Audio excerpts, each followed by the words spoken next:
Hello, my name is Dominic Underhallhouse and welcome to another episode of Moonbreaker. In today's episode we're going to be looking at trying all of the least used units that I had in the last season, putting them on list and trying to see how we do from there. So, you'll be surprised at how good this list is going to look at being. There's actually a lot of things in here that I would now consider to be top tier, and at least 3 of them I'd say are going to be in most of my lists, or at least more than half. So this is not completely untenable. We're actually got a pretty decent chance here. So, least used crew, and what it is, I sort this by the level in the crew screen to have a look at our least used crew and to stick them all in one list. So the first thing we've got is Extilior. So Extilior is our captain. He was my least used captain in the previous format, probably my most so far in this one. And you may have noticed that I've just taken the base model here and gone over a couple of the colours. So I've gone over the gold with gold glitter and the red fiery sort of orangey blades with red glitter, because why not make him look fantastic? I'm still going to work on my other project outside of this, but I couldn't resist a bit of gold, so we've gone for that one there so far. So, for the early gameplays, we have got both Detonia and Aria in my least used units of the previous season. So, these are actually my 2 favourite units for the starting rosters here. Really, really glad to have it. And then we can see some interesting follow-ups as well. So, Jailbreak is also one of my favourite units in the new format. Really, really useful, really powerful, and going to be something that we can make good use of. Fatetwister Tantun, not quite on the same level, usually better with something like Furia, but can make things like Aria hit a little bit better, can be used defensively to keep things out of the way. And most importantly, these are both 2-drops. So you'll notice in this format that it's very important to keep your leadership curve going well. And so what I like to do is play a 2-drop the one turn, then a 4-drop the following turn. So that leads us straight into things like Chuck and Co. So Chuck is obviously a very powerful unit anyway, quite defensive, got a bit of utility with Toss It, we can throw our Extilior at someone, really, really useful for that. We've got Novian Bulwark as another useful 4-drop as well, and it's not the best, but it's got a bit of bit of staying power, decent amount of health, good amount of attack, and we can hopefully just sit that on an objective and try and win some games from there. And then we move on to sort of the slightly less useful unit. So Tona isn't less useful, by the way. Tona is fantastic, but in this list, the Cinder expenditure isn't gigantic, and we've already got multiple high Cinder generation things. So it's going to be really useful for healing Extilior in the end game, but maybe not overwhelmingly powerful other than that. We've got Aegys Sentinel. So Flechette's really powerful, but fills a very similar role to Novian Bulwark. So it's going to be hard to get all these units out. We've got quite a few expensive units, probably why I didn't play them previously. Even less likely to play them now, but it's going to be hard to fit that through. And then we've got the one and only Thicket. Thicket is a super powerful unit, but taking 2 full turns to play with 6 leadership cost is just so difficult. So it's going to be a bit of an awkward start from there, but we're not sure how we're going to fit that in. And lastly, we've got Necahual. Necahual is basically it's fine, pays for itself, doesn't do much. I suppose we can just pick Jailbreak up and put it back down, but honestly, compared to previously, leadership is at an even higher premium than Cinder was for deploying units, because that's all it can do, and you're so constrained on how much you get that it really does make a difference. So I'm not sure Necahual's going to see any play. The rest of it I could see seeing some play in this, and I want to see if we can jump into a game and hopefully have a PvP game and see how well it holds up. I already know what my first turn's going to be, Aria Detonia every single time. I'm going to have to start finding other openers because I'm going to be too keen to play that every single game. But for now, I'm going to jump into the game and hopefully have some fun. If you enjoy this content, please do hit that subscribe button. I know that the game's got the new set out. It's been a bit of a lull so far, so we're now looking at trying to move forward, trying to make more engaging content. I'd love to hear from you guys what you want to see in future content as well, because I'm all about doing things that the community are interested in, and I'd love to hear what you want to hear from me. So pop that down in the comments below, and if you can support any more, head over to the Patreon in the description. It really does mean a lot to me. It's currently the only way I've got any sort of potential thing coming back to me for the entirety of the work that I put into this, and it just means the world to me. So thank you to Pax and Draffy. It is a huge thing that you've done to support me over there, and it really does mean so much, and thanks to anyone that can join us on that front as well. So for now, I'm going to jump into the game, and I'll see you there. Okay, we have found ourselves a game. It is the Battle of the Shiny Extiliors. It looks like we're against someone, so be Micoani, or that is Brigham from the Discord. So hopefully this is going to be a good game. They're a level 100 player. There's one of the the few that are still playing this game very, very regularly. And I believe they actually come back with the new patch, so really, really glad to see that. And hopefully we can have a bit of fun against them and see how well this goes. I feel like Brigham's featured in a lot of my videos recently. Either that or just maybe I've played against him a lot. Okay, yep, so these are the deployment zones. So again, we're going to be able to hold 2 deployment zones really, really easily if we play an Aria down. Okay, there's Sevria. Okay, so I believe this is probably the Quetzali build. So Sevria can only get over that far, so we're just going to pop Aria down over here. And Detonia just... where do we want to go? I mean, we don't need to go too far forward. That's the thing. So what we're going to do is we're going to deploy Detonia, because next turn we're probably actually going to be looking to play a Jailbreak, because I imagine they're playing Quetzali. So what we'll want to do is, no matter where they move really, especially strange if they move there, they're going to want to split up against Detonia. Oh no, this is the Florio list, okay. So because we're actually quite split out, this is pretty reasonable. Okay, so Sevria's coming over there. So this is going to be one of those really early Florios that what we want to do here is actually try and take out their Cinder. So this is where something like a Scattervine would be really useful, because we've got access to 4 damage here, and what we're going to need to do really is just put more damage onto Sevria. So Extilior can't get all the way in range over there, but if we go there, he's going to be able to get in range for what they need to, which is awkward. So I think we actually have to leave that objective, and for that I think we have to move... Okay, so what we're going to do is we're going to move Detonia over here. Extilior is going to come forwards. We're going to move Aria to here to deploy on... sorry, to shoot this. And then we're actually just going to... do we play Jailbreak? I think we play Jailbreak because Jailbreak is tough. Or is it like, yeah, a big enough model, basically. And we're going to Shield of Hope Jailbreak. Basically, all of this is coming down to is either forcing them to spend their Cinder to attack over here on Aria, or trying to get them to use... Okay, so that should be out of range according to that. Of course. What? That's not in range. I do think they need to clear up some of the visual graphics there, because that circle is not there. So, this is where they're going to have to use Florio, is over there, which is perfectly reasonable. Can't hurt, right? Yep, defend herself. So the thing is, this is going to be the first time I'm playing against Florio, and I know Florio is good. So it's just going to be very hard to actually deal the damage we need to deal with Florio without trying to deal with other things as well. Okay, so Nectavine's interesting. Florio does not quite have enough to activate because Sevria used a shield on herself. So that's an interesting one. So the fact that that hits is very frustrating, I'll be honest, but it is what it is. So we probably want to see how big our explosive can be. Grenade? We can probably hit 2 targets. The question is, what do we want to hit? This mask really draws the eye. So we can move on to Sevria, or we can just move for a bunch of damage here. And I think we either need to move on to Nectavine or just push for damage. So I say we take this point and just start taking shots, maybe. Yeah, so we want to come over here, so we want them to not be able to hit this and Aria. Although that was a mistake, because now we can't Sword of Justice safely. So because that is more than this, we're just going to sword here. Still going to shield this. We haven't got enough to deploy though. Okay, I'm not doing too well here. I'm making lots and lots of mistakes. What I think we do though is deploy a Chuck and Co somewhere. Possibly somewhere in here. That does give them a 2-unit access, but it blocks Extilior in place. Yeah, and then we're just going to come back here. Okay, this is what I want to do here. So we're slightly ahead in the race here, but we're going to start losing units now. So we're going to just push for damage.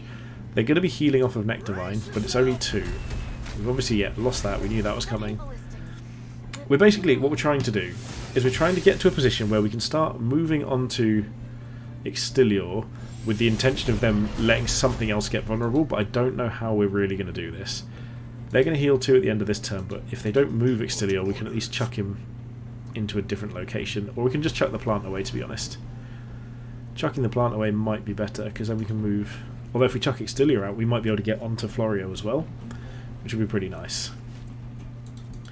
So we've got some interesting choices here. It's not going to be an easy game, by any means, so... I'm still very much struggling with this format. Obviously this Florio early seems really powerful, and I do think Florio is incredibly powerful. I don't like the game where you just play it really early. It doesn't feel right to me that have like an artillery unit from that early on. I know it sounds like a really bizarre thing. I suppose what you could do in some maps, if you could get onto a Cinder Crate, you could just put a Florio turn 1 onto a Cinder Crate and call it a day there. Okay, so that's an Aria that we're just going to have to basically gradually deal with or ignore. I'm not sure which yet. Yeah, so here comes the heal, that's fine. So, I think we have to start poking at things. I don't think we can sit and do nothing. So if we hit all 3 of these, that's great. Embrace it. Some spice. We will... I think tossing this works. Oh, brilliant. Okay, so we can get to here, which will hit them both, but it won't do tons of damage to them. Oh, because we Detonia'd, we're not going to have enough here, so we should have just punched this. So we're going to just hit Florio. Yeah, I mean, it doesn't really matter. I mean, we do need more Cinder, so let's just... Maybe we should have deployed more safely. So now we can just put Tona down over here, I guess. Tona's going to take the damage. We're kind of giving up on positions here. I don't feel like I played this game the best, but I'm okay with how it's going so far. Like, Florio is being a problem, don't get me wrong. That is something that's absolutely happening. And if they can kill Chuck here, which I think they're going to be slightly short of doing, then we might be able to deploy...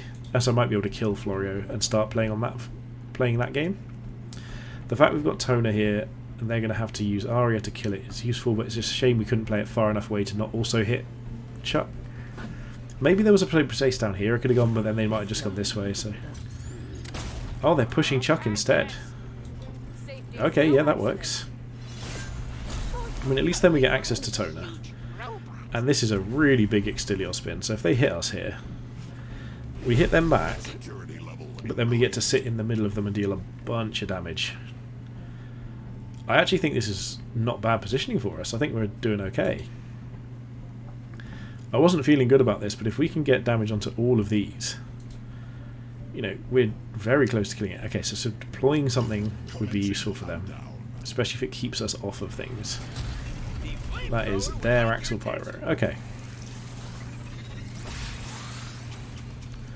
So we're obviously going to be spending a lot of Cinder here. If we move up to about here,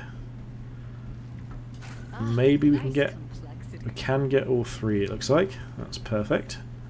And given that all these are the same damage profile, it doesn't really matter. Extilior can get to... This looks like it should hit all 3 as well. It does, perfect. So this is where I wish we had something like a Scattervine. Scattervine would be really useful here. We're going to chip onto Florio. Detonia should have moved further, so we're just going to sit this right on top of Aria here, just to be awkward. We're not going to spend any more Cinder because it doesn't really change anything. Honestly, I think we actually save this and go for a Sentinel next turn, because I don't think we really need to worry about Tantun, and we're going to be able to heal 2 here anyway, so let's go with this. Like, it doesn't feel good that we're not playing anything onto the board proactively this turn, so this list is not doing great for me, but being able to play a Sentinel could be huge here. Okay, Florio dealing with that is absolutely correct. Now they can move Extilior in here and kill Detonia, that's fine. Yeah, so Florio they're going to probably try and block off here. Oh, they're blocking off Scattervine. So maybe they're going to just use things to block us here. But funnily enough, I think if we put a Sentinel down, say here, and then run over there and use our Cinder, we could actually be in a really fairly decent spot. It just depends on where they position. because at the moment our deployment range is fairly reasonable. I think this is a good spot for it, and then we just start playing the objectives again, and we're doing a good spot. We can kill the Florio. We can. I don't think they can block us off of killing Florio here, which is nice, and they've used all their Cinder, so we might be in a good spot. Maybe? Who knows? We'll have to find out. I think they're going to try... Okay, so Scattervine can... Oh no, because they don't have another Scattervine. Yeah, so we've just got this option. I don't know if that's quite good enough. It might get us into range, I'm not sure. But either way, we're going to have to kill the Scattervine no matter what. So, yep, that's a good choice. So that is still our Aegis Sentinel positioning. And we are just about going to have enough to activate it in future turns. So let's pop that down here. I think about as far out as we can, so we've got a good bit of line of sight, so maybe like here. Yeah, so this is going to make us just out of range of that, but that's fine, we still need to just do this. And then we're going to save up and we can play a Bulwark next turn. So we're getting there gradually. This isn't great for them. It's not great for us either. We're still ahead on points though, which is interesting. Because this is going to be hard for them to kill. And we can really start putting out some damage here. Yeah, so okay. They're just making the decision to turn on us, which I think is absolutely right. They're going to need to do something along these lines to try and win the game from here. So we're going to have to basically shield ourselves most turns from now on. Or interesting enough, if we don't, maybe we can just use this to really good effect and try and just eke out the damage. Oh, they can get Severe into range, which means we have to do the attack over there, which isn't great. Or we could try and go this way. Oh, this scores us a point. I think they're going to kill us before we get points. You lose to points, but who knows? We're not quite out of it yet. What I might even end up doing here is just trying to kill something and then block ourselves in so they can't get to us, like put down a turret here. So just use this to clear this and stand over here. Yeah. I think that might be the option. So let's see what they do from here. Like, we're not out of this, we're not in a good spot.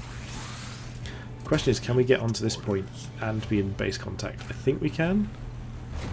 Can. Okay, so kill Florio. This can flechette these all at once, which is nice. I mean, that seems silly not to at this point. So we'll keep working on that front. And honestly, I think we just deploy the Bulwark about here. Oh, hang on, is that not ours? I thought we had that. Oh, are we red? Wait, what? I don't know. I thought we were on that. Either way, let's just deploy Bulwark here to protect us a little bit. Make sure we're in there and they can't get too many things around this way. There we go. Okay, so we're kind of fencing the middle a little bit. The question is, can they kill us quick enough? We know they've got 3 damage here. And we've got a shield on us. The fact that Bulwark doesn't gain us any Cinder is pretty brutal. We need Tantun probably. Yeah, so they can actually kill this turn, which is actually incredibly unfortunate because we're not on this point. And yeah, 1 hit and that actually kills us from the burn. Oh, that's a shame. Like, I don't think we've done too bad considering our list. I think we're fighting this really well. We're fighting the good fight here. If we could have kept Bulwark alive, I think we'd have been a bit better off. Again, the Cinder generation wasn't there. These 2 units have just felt worthless, and we can't even play anything except Tantun next turn, and that's if we want to play Necahual the following one, when Thicket's only... it really is the only option. I mean, sure. That didn't work as you hoped, but we'll have to just deal with that. Yep, I think they should just be standing over here and scoring points. Like, if they stand on this objective, we can't get there, and we just start losing. Yep. I don't think there's a world in which we can actually live through next turn. So, not too worried about it for them right now. I mean, we could block things off, I guess, still. This is dead, so we know that much. We can't play more enough things. so we got a point at least. But yeah, now we're going to take the honourable way out here. We're going to commit honourable Sudoku. Here we are, final turn. In fact, before anything else, I want to say thank you. Thank you to Brigham for a great game. We didn't quite pull it back. It was a bit of a struggle, but let's pop Fatetwister Tantun down in here, and let's take ourselves out with honour. There we go. Well, honestly, I think we held up pretty well. I actually was talking to Jester earlier, and they said that they were running Florio in a list. It looks like Brigham's taken hold of that list and then started playing with it as well. And honestly, it seems pretty strong. So that's something we're going to have a look at. I said in there that I don't think Florio is in a weak position. I think Florio is probably quite powerful, but it doesn't fit the role that I like playing in the game at the moment. So when I play it, I'm sure I'll have a lot of fun. But you know, when you just get that moment where it's not what you thought it was, it's no longer the thing you enjoyed about it, it's going to be different. I'm still going to enjoy it, and honestly, it performed really, really well in that list. So all in all, I think that went pretty well. Like, our starting units are some of the better ones that I think we've got, and on their turn 2, when they played Florio, protected it with Savria, I had no idea what to do. So I really do like that approach. I think that could be something that brings back starts with things like Maximus. I think Maximus brings a little bit of value to that sort of table. So very, very interesting. I'm not quite sure what I'd play into it, in fact. I'm really trying to think of what would be the best things to play into a Florio, other than just really going aggressive and trying to kill their other Cinder generation. So if we'd have had like a really, really aggressive start, if we could get into range of their Savria and somehow killed it, then obviously at that point we're in a really good spot. But that would require us using... In fact, the only thing I can think of that would do it, in a fairly reasonable start, because they can position away, is turn 1 playing Crankbait and Drum Dancer Tlali with an Extilior list, pulling Savria out of range with Extilior, or something out of range with Extilior, and killing it that turn, using all of the damage you have available, 5 from Extilior, 1 from Crankbait, and 2 from Tlali. That's literally the only thing I can think of that seems reasonable while getting a good utility unit on the board, but there's lots more things to get enough damage, but that's one that I think could be a reasonable start. Who knows? All in all, a really, really great list from our opponent. We had a lot of fun with it, and as you can see, the units that we never used to play are actually some of the best ones going at the moment. Detonia, Aria, Jailbreak, and Extilior, I think, are actually all at the top of their trees in this respective sort of in respective meta. So awesome game. Really, really glad to have got it. Hopefully you guys enjoyed it. If you did, feel free to hit that subscribe button. It really does mean a lot. I'd love to push towards 200 subscribers. That's my next really big milestone. You can head down and support us on the Patreon down below. And if you've got an idea of what you think could beat that start coming out from, say, from Brigham there, I'd love to hear it in the comment section down below. So thank you very much for watching. It's really, really appreciated. And most importantly, have a good day.